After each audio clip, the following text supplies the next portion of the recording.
Ito guys, good afternoon. Babala lamang po sa mga social media user guys. Ang dami kasing fake news ngayon. At talagang tumatanggap talaga yan sila ng mga ah, sahod weekly. May sahod talaga yan. Ang sakla pa dyan guys, yung pira talaga natin ginagamit pang sahod pa rin sa kanila. Para lang mapindown itong mga Duterte. Na pinag-iinitan na wala namang malinis naman ang record. O, tingnan mo ang Davao. Sabi ng ang kuha, okay rin. Okay rin sa kuha. Okay rin sa Supreme Court. Di ba? Kahit wala na silang talagang ginagamit pa rin nila yung pera. Ito namang mga tanga na mga trolls na to. ah, okay lang rin sa kanila kasi nakatanggap na silang pera. Ito, tandaan nyo, kapag fake news guys, yung mga profile nila guys, nakalock talaga yan guys. Hindi ka makapag-raise back doon sa nila, sa mga comments nila, sa mga content nila. Kahit ano pang sabihin nila o masama o hindi tayo makapagkuhan kasi nakalock. Yan ha, tingnan nyo ha. Pag nakalock yung mga profiles yan, mga trolls na yan na binayaran. Oh, nabistorya man noon sa sa social media yung sa kay ate spokesperson natin. Langya to, bumabayad pala yan ng weekly. Sabi niya, saan yung matanda? Kaso may record kasi, sabi ng trolls. Sabi ni spokesperson, oh dito, baka baka naka-record to ha. Ni-record pala ng trolls ni, panglaban siguro yung baka hindi walang sahod. Para masahodan lang. Edi kumalma ngayon si auntie natin sa palasyo. Si auntie natin na spokesperson yan. Langya parang hindi abogada yan eh. Baka ma-disbar pa yan ngayon eh kasi masama ang sinasabi niya kay BP Sara. Ito lang guys, malapit na guys talaga guys, lahat kasi yung parang na rin eh, masama na rin ang ng ICC. Hindi kakayanin ng ICC ang China, Russia at saka US. Kasi nangingialam to eh, kahit wala ng bawat nation, di ba, may soberanya. Nangingialam kahit hindi sakop.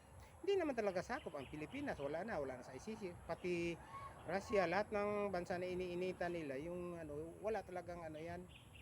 Bakit ba itong ICC ngayon, ang daming sanction ngayon ng Amerika diyan sa ICC? O tingnan mo ngayon ha, sa Quadcom, bawas na po. Kunti na lang ang natira, wala na. Ha? Sana ang mga bangkay yung taga Quadcom na yun, tinatago nila. Yung last ngayon kay parang kay Remulla ata yan. Hindi rin nakita yung kung totoo. Tingnan nyo ha, yung mga fake news ha. Kasi yung mga fake news na yan, galit na galit sila sa mga fake news. Kaso sila rin ang gumagawa. Tingnan nyo. Lahat ng nila, tagang double standard talaga to sila. Kahit wala ng laban sa mga kabilang kampo, gumagawa pa rin para malihis lamang. Tingnan mo yung natin sa flood control. Para malihis lamang, ang dami nilang kumakaso. Pati yung pari na yon, yung pari na parang demonyo na pari na yun, nakatanggap pala ng isang malita yon. Mantakin mo ba yan? Isang malita yan, mahigit pa 46 million ata yun, 46 million yung isang malita na basta binigay na lang sa pari yung nakakaso rin kay BP. I-impis daw si BP, sabi ng pari na yun. Nakatanggap pala ng isang malita eh. Yan, ang daming fake news guys. Tandaan nyo, pag fake news, ang mga profile nila guys, nakalock talaga. Saklap pala sa Pilipinas ngayon guys. Yung pira natin ginagamit pa rin sa walang kabuluhan. Sana project na yun, di ba? Kawawa talaga tayo guys. Ito, malapit na tayo ba guys, magwagi talaga ang mabuti kisa masama. Hindi man talaga magwawagi yung masama, mabuti man talaga ang ito parang ang panahon na rin ng Ramirez back sa kanila. Hindi man magawa ng taong bayan yan kasi hindi nag-withdraw ang support ng mini reform natin.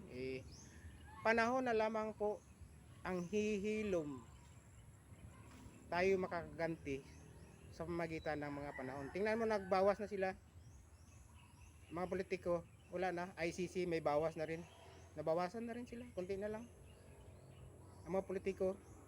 Bawasan. Parang ang panahon na lang ng mga gaganti sa atin. Yan lamang guys sa mga fake news. Tingnan nyo ha, yung profile nila nakalock talaga yan.